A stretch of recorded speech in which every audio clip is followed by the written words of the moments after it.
So Easter vacation is almost upon us. In fact, it is upon us. Is upon us. The last day of school today. Today was a long day. It's been a series of long days and long nights. And I was asking you have had some really long days, to be honest. And I don't know if vacation is going to make it longer or shorter. Less driving for sure. No pickups, but I don't know what we're gonna do with them. So it's Friday night. It's 9:47 on a Friday night. The girls are coloring in the front room because tomorrow is Suri's birthday. Yeah. Suri is our niece. She's going to be 5. She and Anna are a month apart. So Anna will be 5 next month and she's 5 tomorrow. So they're coloring some birthday cards for her tomorrow. So that's one of the tricks if ever you need a little time off from your children. You might get about 3 minutes. Just buy a coloring book. Make sure you choose something kind of intricate so they can finish it quickly. On Wednesday or Thursday, the girls were home, so I asked them, I said, what you all want to do for your Easter vacation? And I asked them if they could each come up with 3 ideas. And they came up with about 6 ideas each. Without coaxing. The first 3 without coaxing. Now the thing about it is that... the last set with help from you. Yeah. Because one of the things is to visit your mom. Mm-hmm. And then the other thing is see Granny and Grandpa on the list. Well, at first they had to visit Port of Spain, the capital. So when I saw it, I was like, but wait. Let me just say, I'll leave out my parents altogether. So they want to go Port of Spain. But they also... Well, to be fair, just go by your mommy and them at least twice a week. For meetings? Yeah. So they had visit the zoo, because I think that's one of the things that Anna wants to do. But I said the zoo is in Port of Spain. So they scratch off Port of Spain. So they'll see the zoo one time. And they walk in my parents. And then I asked them, so they each came up with 6 ideas each. And I asked them to rank the ideas in terms of if they had to choose 2 things that they really want to do, to write the number 10 next to it. Okay. And what did he really put? So the number 10 spots go to beach. Number 1 is beach. Beach being Tyrico, Las Cuevas, anywhere along the North Coast. The second, number 10, is Chuck E. Cheese. No surprise there. You want to hear Anna's 10s?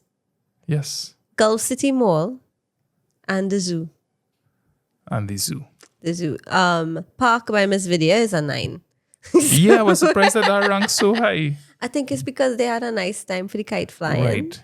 And you made a kite. And I made a kite. And we haven't been able to fly it as yet. Well, my hope was to try to send it up from the balcony there, but that not going too well because I'm not home during the day. And in the evening, there's no wind whatsoever.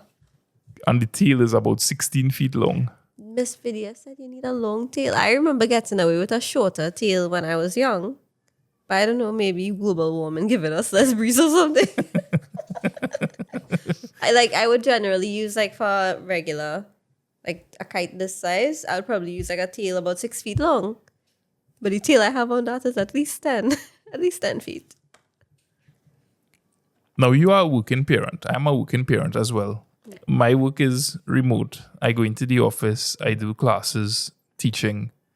So I have the opportunity to be at home with the girls from time to time.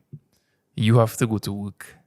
And then I'm allowed sometimes the opportunity to let you go to work while I work from home.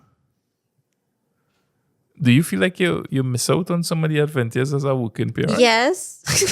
You think they should have some type of arrangement for parents? No, because really and truly... I think you should just become a teacher so you have vacation with your children. That's a brilliant idea. Yeah, I thought about it, when that period of graduating UWI and until where I got a job, I was sending out resumes and all of that. But between June to October, I felt like, you know what? I could apply to be a teacher. And then you could have vacations 3 times a year. And then you have personal days on top of that. So I thought about it. I did think about that at one point in time. Preferably primary school. I can't see myself handling teenagers at all. I had enough of them in high school. And I think you'd be a really good teacher. I don't You look know like if I you'd be have a the nice patience. miss. I could be kind of mean. No. I think I could be. I will be good until they start behaving bad, and then I'll lose my patience. Well, I had the sample coming there right now. Case in point. But I mean, in terms of like the really and truly the parents who work, and hey, I mean, I don't want to get into the topic of like grandparents, and grandparents probably have a lot of responsibilities. Because think about a household with two parents. That's what our prime minister said for COVID. You remember? Grannies, aunties, uncles. Who have grannies, aunties, and uncles who don't have their own things to deal with? Who? Which fortunate souls have that situation? The ones who still live in the vicinity of their family? Maybe, yeah. Who's the closest person we have? We don't have any family we could ask to watch the girls while we just run down the road for half an hour. But chances are we don't trust them. No, it's just some people just don't have that luxury. So it's either one of us stay with them and the other one goes to work. And in that situation, I would hardly take the girls out somewhere exciting without you, because I feel like we all get to do the experience together. Also, I don't know if I could handle both of them in case something happens and I have to lift both of them up. I don't know if I could. I don't think you could do it either, but I don't know. I feel like, yes, I could do it, but I don't know if I want to have to manage both of them in a crowded area without you. But you are quicker to take them and go wherever. You have been doing that for the longest while. You feel more comfortable doing it. And also, I don't think you feel comfortable with me going out with two of them to random places too. What's your comfort level on that? Yeah, no, I totally fine with that. My biggest, honestly, living in Trinidad and Tobago. Right, exactly. That's what I mean. With my wife, That's with what I my two mean. children, and them going out because you all would go out at different times. Right. My level of discomfort is it increases from the time the clock hits 6 p.m. I know, because I have been in Cuba many times and I get a call at 6:05. Well, reach. We still my mommy. Yeah. What time are they coming I home? would tell you, don't have my children. You know, if you want to be late on the road, that's absolutely fine. Don't have but my you children. don't have my children out the hour of the night. So, and that's purely from a security point of view. But Right. I mean, I think that to kind of swing back to this idea of parents, you know, who work in one parent at home, balancing it, juggling it, you probably do have access to crazy. grandparents to help you. That there really should be some kind of, I mean, even, I don't know if the concession is the right word, but just some kind of facility. That if camps? somebody don't have, we're dealing with the parents here. Oh, okay. We're dealing with, All right. we're dealing with the okay. parents. That Parents, there's some not children. kind of concession that, hey, you know, of a 14-day period at home for the Easter holiday, that maybe, Days. One day a week. yeah. One day a week to spend with your children. Maybe mommy and daddy could get one day a week and, you know, you could go out together as a family. I guess you probably have to schedule some vacation days at that point, and then scratch off any sort of long vacation you plan to have at any point in time. Because if you're exhausted, let's say you take 3 days vacation, then you might have to cut any trip that you have, be it in December, August, or anything. That will suffer because you no longer have those 3 days to take during the period you might really, really want it. And Because, and daily paid, people who daily paid. Yeah, they're missing that salary on the whole. So it's kind of, it's very, people have been doing it for years and years and years. But let me say something. 2-parent working, what you call that? What kind of family is that? Nuclear? No. Ones where 2 parents working. I can't remember that far back. The family, the household where 2 parents are working, you hardly had that before the 1990s maybe. It was always like a 1-parent working household. So somebody was always home with Jimmy and Timmy and staying home with them, so they're able to stay with them through the other one working hard. Maybe they were working a lot more. You hardly see them, but you had 1 parent home. That's how it was back in my day, I remember. Now, in order to afford probably the same standard of living, both parents have to work to make that income. And if both parents working, who minding the children? Who is watching your children for 2 weeks in April. March, April. I don't know. And if And they're we're not watching talking them, about single parents. gosh, how I don't understand. What do they do? How do they survive a regular day if they have to work? If I'm a single parent and I had to do what I do, you pick up the girls sometimes. I pick up, or you pick up one, I pick up one, and then we switch, and then we juggle, and then I come home and I work. Or you, when I come home, I let you go and you work, and we already have a hard time juggling that and finding any time to do anything other than parenting. How does a single parent do it? A father or a mother? You go to work, you pick up children. Who picking up your children at 2 o'clock, 3 o'clock when they finish? What do they go home and chill out and wait on you? If they in their teens, I could see that.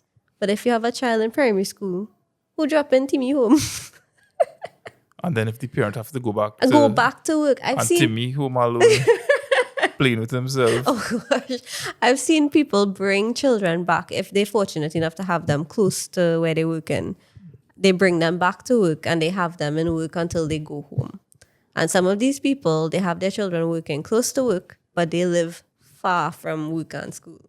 So after a full day, children come back to the office, they drive home in rush hour traffic, only to get home at 5:30, 6 in the evening. What is that? And then holidays come. There are a lot of children in work I see during the holidays, They come, they have a little phone, they bring out some book, some game, and they in the cafeteria just eating, chilling out, the pantry. Or if the parent have a little cubicle or office, they might stay there. But you'll see children when you go to the washroom and you see these little feet passing all over. So it is kind of nice. I've taken Haley and Anna to work already when I couldn't avoid it. And I mean, I can't see that on an everyday basis. You have that's child labor. You're carrying a child to work. And then if you have somebody taking care of them, you get to do all the fun things sometimes. And I may not. I'll just be watching pictures. I'll be like, oh, I wish I could go to the beach. Oh, I wish I could go to the zoo. Y'all went to the zoo last day.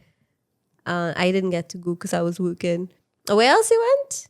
You went by mommy and you spent the day. Somewhere else you went. You did a lot of things, I remember. I was in work just grieving, staring at the clock. And I was with them and grieving. If we could have traded places, I wouldn't have mind that. At least for 2 days, maybe. But you're right in terms of like the standard of living, the cost of living, because even if you were to say, I mean, we're not even in a position that we could say, hey, here's what, in terms of being with the children, one of us leave the job. It's impossible to keep up with the standard of living that you grow accustomed to, or the things that you want to provide for them. No, but even basic needs, Basic needs. Because that's what I mean by standard of living, having breakfast, lunch, and dinner. Having an internet connection, having electricity, having phones, having gas for your car, having gas for your stove. Yeah, that's the standard of living. And anything else on top of that, maybe a pizza to celebrate or some KFC down the line. I don't know if we're still boycotting KFC or not, but you were boycotting KFC. but I mean, I want to say one thing. You would be very proud of your elder daughter and me, because today one of the things she has on the list actually is Anna's. Well, that's what I want to know. Is Eastgate Mall, and today we came an inch into going towards Eastgate Mall. I was going I said to her, I said, Haley, no, your mommy and Anna, they haven't been there as yet. So we can't go to Eastgate. I wanted to go there during lunch and I passed because I'm going for something during lunch. And I was like, oh, I could just go in Eastgate and get it. They have this place. And I was like, no, I can't go because they didn't go yet. Yeah. So they're just going to keep me postponing that and then I'll go with before me. Watch and see. But proud of her. That took a lot of self-restraint. So what did Haley say? Yeah, she was cool with it. We went to Trinidad Mall to get some KFC. She got to play some video games. And some of the items, you want to just read through in closing the items that they have on the list. And these are the things that they would like to accomplish for this And April. This March, April? For this Easter. March, April 2024. And what I did is, as I said, they came up with like 3 items each, but they did 6. I asked them to prioritize it. And then I said, okay, we have to set a budget so we would know exactly what we could afford to do. Because some of these things cost money. All of these Yeah, things the cost beach is money. free, river is free. Beach is free until they reach by the bacon shack and they spend $200 in food. Well, That's not free. make a sandwich and get it. And then you yourself will be like, oh, you buy Read some the list Flurry down. or what? Haley, number 1, beach, we said that. Chuck E. Cheese, another priority. The others on the list, Mid-Center Mall, specifically the Play Park, which is where I went today because I had to go and make a payment somewhere. Harry's Water Park is a 5, same as Mid-Center. Samsara's Park, Nature Park. I think they went there on a school outing, so she's wanted us to go and experience it since. Granny and Grandpa. And then we have Anna's list. Granny and Grandpa replaced Port of Spain. Port of Spain, because they're going to the zoo. So Gulf City Mall, the zoo, Eastgate Mall, River, Park by Miss Vidya, and Couva Mama. I think that's a real good list. That's a reasonable list. But it's 6 things. They're only 14 days. We'll work it out. And I have to work 10 of them. So chances are you'll miss out on a couple I'm missing everything. items. Can we call Granny and Grandpa's church? No, we can't. We need to give them some time. I mean, Because the we're going last to 2 or church. 3 months we have been going by your mom tirelessly. No, but I overnight. mean, in 14 days, we have to go by them at least 4 times. So that should count for something. That should count for like 1 day. No. 4 visits individually. It's 4 separate days. We have 12 days. We'll start to count your mom like that. Well, we don't go, so we should count it like that. Folks, thanks very much for joining us. We will see you all in the next episode where we will be talking about children and cuss words. What the...